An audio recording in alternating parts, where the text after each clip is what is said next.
Joining us now is a man who his podcast is phenomenal. Now, just getting into the game, he's playing full-time, so it's not going to be as easy to be a full-time podcaster whenever your job is to destroy offensive game plans. Yeah. Ended this past week's game with a safety of Mac Jones, where he was seemingly unblockable with a chip and a tackle. Get off me. That's what I do. In the quarterback, we learned he is a consummate pest and professional. Ladies and gentlemen, the Condor from the Raiders, Maxx Crosby. Yeah!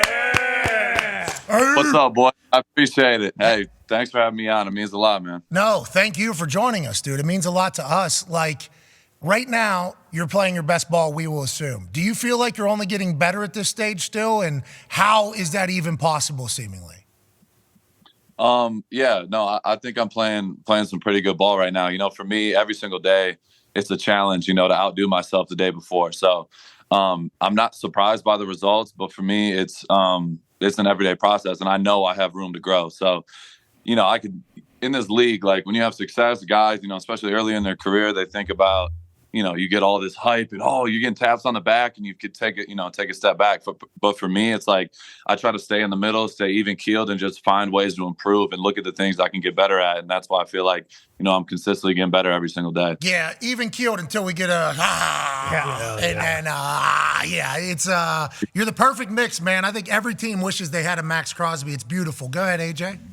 Max, I'm curious about the way you use your hands. Like, it's so impressive. If anyone even thinks about getting their hands on you, you're always swiping, chopping, always working, always turning your shoulders, turning the corner. Is that something like with your handwork that you've always focused on, or did someone at a young age teach you that? Because it feels like you're next level when it comes to that. Yeah, that's a part of my game that's, super important. And I feel like these last 2 years, implementing boxing into my routine has really helped with that.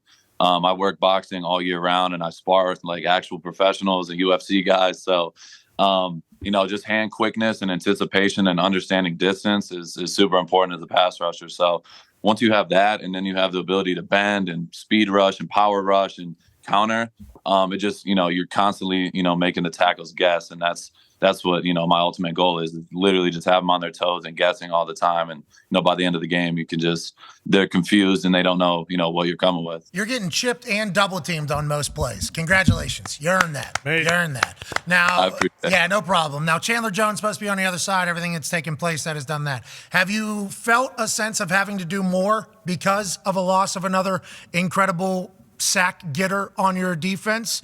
Have you felt like you have to perform at a higher level because you're getting the respect of getting a chip and a double team basically on every single play? Have you felt that at all in your growth as a player? No, for me, I feel like it's me versus me every single day. I can listen, there's obviously things that are going on outside and inside the building, but that's out of my control. At the end of the day, I control myself and everything I do to, prepare to go out there and be my best. So I'm not worried about all the outside noise and all the, stuff that's going on.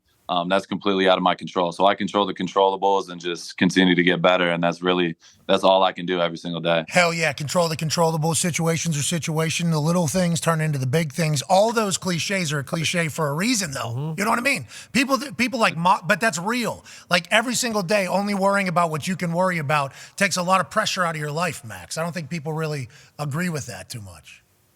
No, 100%. For me, I focus on the details. I think that's the most important thing, in our profession. Y'all being, former NFL players, how important every little thing is and every single detail to go out there and perform at the highest level. So for me, it's like, people talk about the big picture, the sacks, the TFLs, things like that, but it really comes down to the little details to make those things happen. So yeah, it is a little bit cliche, but it's the truth, and that's how I live. Are you smaller or bigger this year? Same size? What is it? I would say I have more lean muscle. My motor's bigger. And, for me, it's just every year I try to find new things in the off season to get better at. Like Sean Strickland, he's the middleweight champ now. Me and him did 3 rounds of sparring and we beat the shit out of each other. And, just testing myself in different ways and just, not questioning, all right, am I going to be okay and survive the situation? It's like, no, I'm going to go in 10 toes and see how it goes. And that's really, that's really what my whole offseason was about, was just trying new things and, being uncomfortable. This offseason, we learned a lot about you, more specifically your relationship with Patrick Mahomes. Did you enjoy the way you were perceived? I don't know who that is. Shout out to whoever that is. Good to see him. But great guy. Who's that? It's Matt Butler, Tennessee Volunteer. He's just hanging out. Hey, it's good to see you, Matt. See you, Matt. Good to see you, Matt. Hope life's good. Go Vols. This offseason, though, we got a chance to see you operate on a football field in a different light, more specifically with Patrick Mahomes on the quarterback documentary, basically. Did you appreciate the way you were kind of portrayed in that? And also, do you go on the field and know that you're playing like that, or do you black out completely while you're playing and just kind of let it handle afterward? Like, were you watching that going, shit, I didn't know. Jeez. Damn, a little extra shot there. Or how did you feel while watching quarterback? Honestly, for me, it's not like I'm out there blacking out and I don't remember what's going on or anything like that. Like, I do that in practice every single day. I do it every single game. They just happen to be recording all the, extra shit I was doing. So for me, I was laughing. I thought it was hilarious. And I'm constantly trying to find a little edge and bother quarterbacks and bother running backs, whoever it is, O-linemen as well. So yeah, they caught all that on camera, and I had no idea that they were recording all of it. So, people finally get to see that side of me, but like, that's really who I am. I'm not shy about it. People can take it any way they want. They can say I'm, an asshole or villain, but like, I embrace it. I really don't give a damn. So it is what it is. I appreciated Patrick's response. Like, hey, I know what you're doing, but like, that was a little late there, that. And then after the game, big hugs. It's like you're respected and appreciated as the guy that you are. And I think that's only because of how great you are at football. You've earned all this, but I did think about you watching it while I was watching it. I'm like, man, I wonder what Max is thinking while kind of watching it, because the whole world's watching that. Netflix is like the entire globe kind of diving in. Connor has a question for you, Max. Yeah, Max, obviously tough start to the season. Then you guys have really bounced back these last 2 weeks. How has Josh McDaniels kind of grown in this second season? Do you see kind of a different side of him? Is he more comfortable in his role as head coach? And do you feel like things are turning in the Raiders' direction the way you guys wanted to right now? Yeah, I think Coach McDaniels has done an awesome job.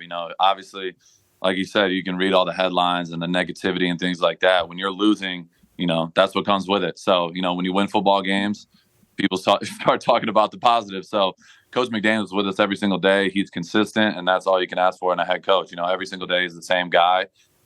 He's super hard on us, but we know what we want, and we know what we're trying to, what brand of football we're trying to play. And I feel like we're getting closer and closer to that every single week. So yeah, I think Coach McDaniels has done a hell of a job, and, guys love him. And he's the same guy every day. And that's, I could say it a million times, but it's really, rare, to have a head coach who's also calling the plays, but, on top of it, he knows everything on the defense. He's like a brilliant dude. So, I got a ton of respect for him. We have a great relationship, and, we just got to keep it rolling. We got Chicago Sunday, so we got to get another one. Massive win over his old team, the Patriots. Obviously, a lot of old Patriots on the Raiders right now. That had to feel great for him and the whole squad. And the reason why it ended, this pest. Yep. Right here, off the edge, throw down. Hi, give me that. Get out of here. Fuck everybody. Yeah, that is the vanilla gorilla walk immediately afterwards, which I respect so much.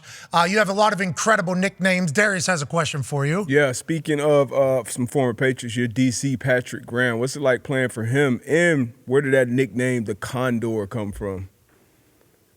So Pat, it's funny. Pat was in Miami when I was coming into the league. So I was going on my top 30 visits, and I was in Miami, and for the most part, my trip to Miami, I'm not going to lie, it was rough. All the coaches were super hard on me. And I'm like, I told my agent after, I'm like, I don't want to come here. I was like, tell Miami don't have me. But my one meeting at Miami that I liked was Pat Graham. And he was so weirdly nice to me. I thought he was being sarcastic, because I was a 4th-round pick. I was a skinny white dude from Eastern Michigan. I wasn't, getting a ton of love. And Pat was like, man, I'm telling you, you're my favorite player. You're the best. You play your ass off. You do it the right way. And I'm like, is this like real, or is he messing with me? But, Pat is awesome. We have an incredible relationship, and now obviously he's my DC. So he's getting better, just like everybody else. And, he's done an incredible job this year, getting everybody to rally together. And then, the nickname, the Condor thing, for me, I've had a bunch of nicknames. I got the, Mad Max, the Condor, but there's a million different ones. I feel like it's weekly. It's changing, on a weekly basis. But Brian Baldinger, got to give my respect to Baldy. He's the one who came up with the Condor, and I honestly think it's my favorite nickname for sure. Baldy's breakdowns are beautiful. The Condor is in a world full of, like, hard to think of new nicknames. Like the Condor is such a good one. So good. Sounds so hard. Yeah. I guess it is a good representation. I don't even know what an actual condor is. Nope. I just know, Maxx Crosby's a goddamn condor. Whenever I watch it, it feels right. Go ahead, AJ. So are you really stepping in the octagon with Sean Strickland, and are you exchanging blows? You getting hit in the head by Sean Strickland as well? And how does that go? That can't feel great. I know you're wearing headgear, I'm sure. We literally, so this is how it happened. Me and Strickland have been boys for a long time. When he first got into the UFC, I was a fan. I seen him fight a couple times. He's in the octagon talking shit the whole time while he's fighting. I'm like, who is this dude?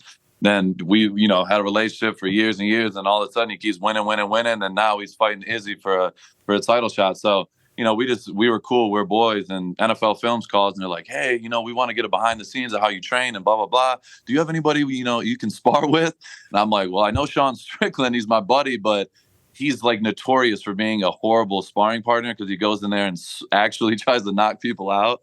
So I was like, fuck it. Oh, sorry. Excuse my language. I can't cut. Oh, no, you pig. Now you're good, Condor. Let it fly. Good. Sounds good. And then he's like, all right, bet. I'll show up. We do this thing. So we had a full camera crew, and me and Strickland going there. Had no mouthpiece, no head guard, nothing. Oh. We did three rounds, and we were banging. Like, my nose was messed up for two weeks straight. Like, but we were cracking. I have all the footage and everything. Like, it was a real fight. We were out there swinging. How'd you do? This guy's about to be chopped. How'd you do? Obviously, he got the better of me. He finished. He's a UFC world champion, but I definitely landed some check hooks. I will say that. And the fact that I landed some and I gave him a little cut on his lip, I was proud of that. Did Sean do any post-fight press conference to the NFL Films camera? Did he? Did he? Every bit of footage was cut. He was saying he's a maniac. Yeah. I mean, what a perfect place, though. Dana, the UFC. Yeah. I mean, there's not a more perfect profession for that guy, I don't think. No. And I do love that you guys just went in there. No mouthpiece. Whoa. Less than what the UFC had. No mouthpiece, no headgear. 3-minute rounds, you said? 3-minute rounds. You're a fucking psycho, dude. Jeez. You're an absolute psycho. Tone has a question for you about this, I think. Yeah, pretty much. Max, we saw the footage and we talked about how good like your bend is and how good your hands are and stuff like that. But like, have you ever watched yourself play? Like I've never seen you stop one time. Like by far in the NFL, I think you have the highest motor in the NFL. Do you take that as a compliment? Because like a lot of guys do like lunch pail, first in, first out, high motor guys. Like, have you ever not just ran full speed on a football field?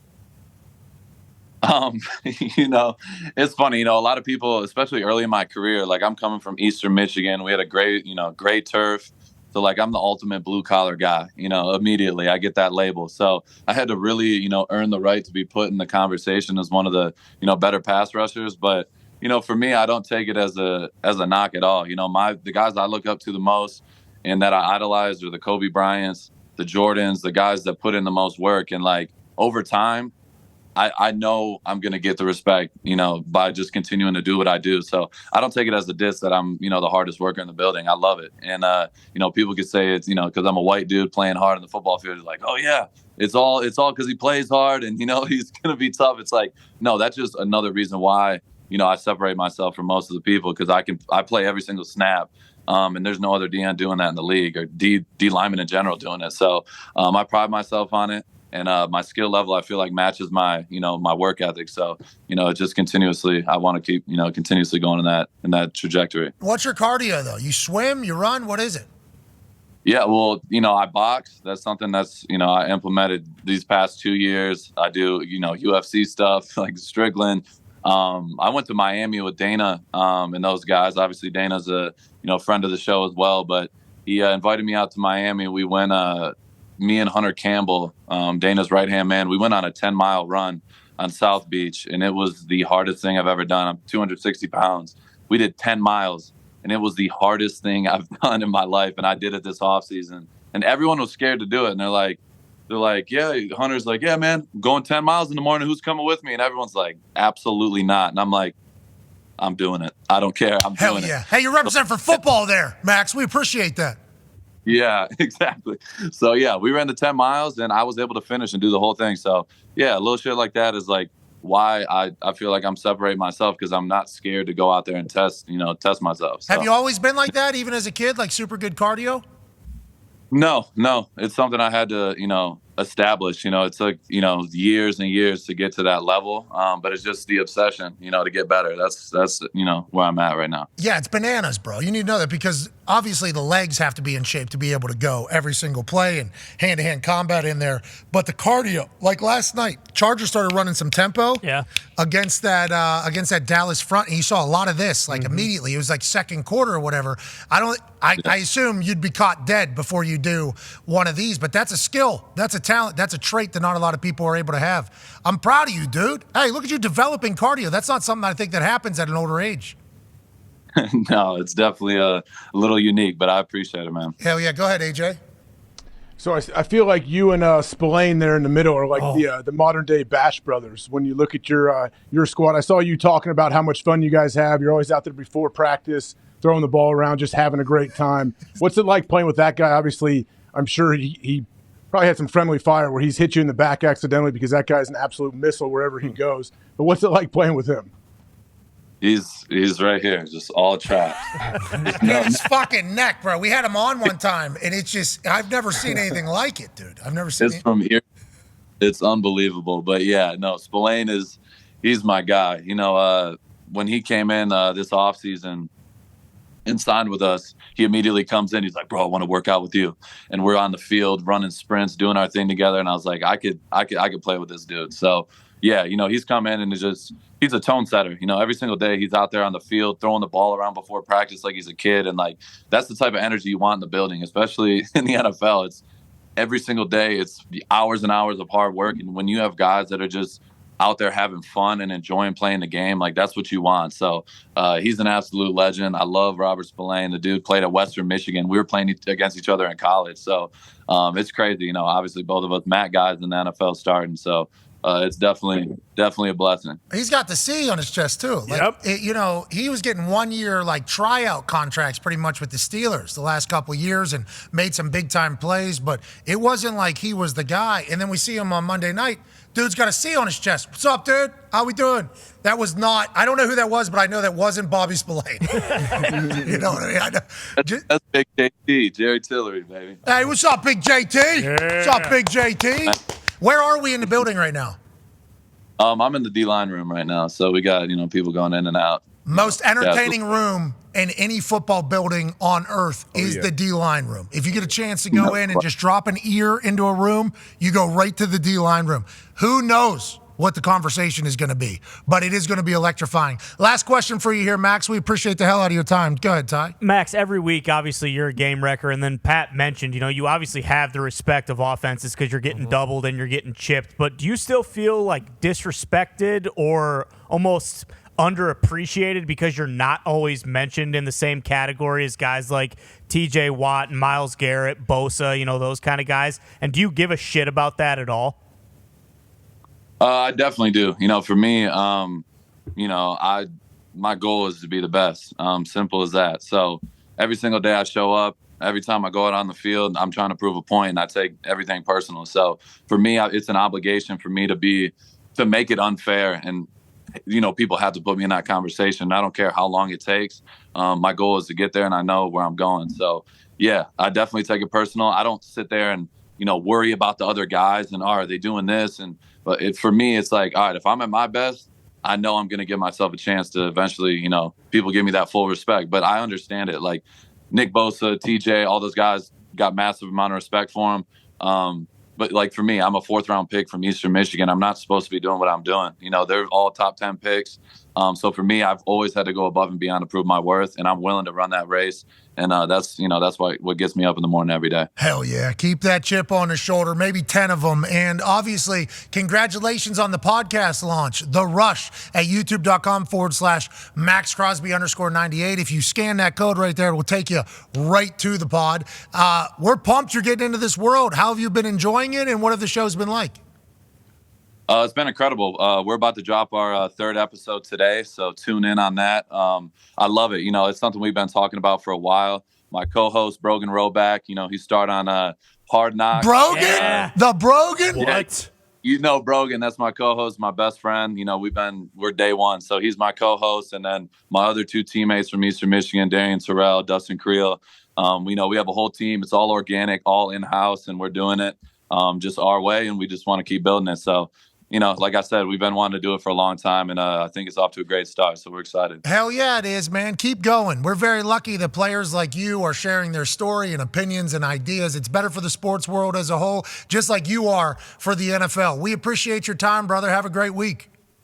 Hey, man. Appreciate you guys. I'll see you soon. The Condor. Yes, sir. Maxx Crosby.